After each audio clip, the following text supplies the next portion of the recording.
ચાલો આજે વાત કરીએ એક એવા ફળની જે દુનિયાભરમાં લાખો લોકોનું માનીતું છે. એને એક ભવ્ય ઉપનામ મળ્યું છે, ફળોનો રાજા. અને સાચું કહું તો એમનેમ નહીં, એ દુનિયાભરમાં સૌથી લોકપ્રિય ફળ છે. પણ એવું તો શું છે આ ફળમાં? ચાલો એની આખી કહાણી જાણીએ. આ કહાણી શરૂ થાય છે આજથી લગભગ 5000 વર્ષ પહેલાં આપણા ભારતમાં. આનું મહત્વ તો જુઓ. કહેવાય છે કે ગૌતમ બુદ્ધને પણ આંબા નીચે જ જ્ઞાન મળ્યું હતું.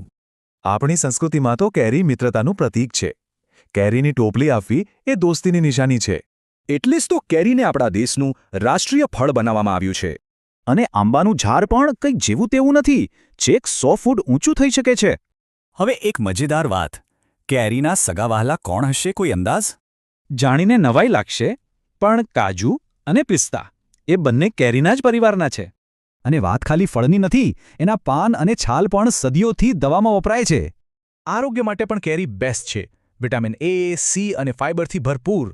ફક્ત 1 કપ મેંગો શેકમાં હોય છે લગભગ 100 કેલરી, સ્વાદ પણ અને તાજગી પણ.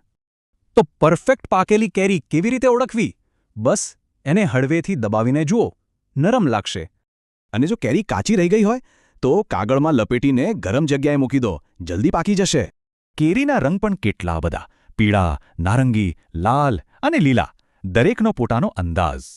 અને આજે પણ દુનિયામાં સૌથી વધુ કેરીનું ઉત્પાદન કરવામાં ભારત જ નંબર 1 છે.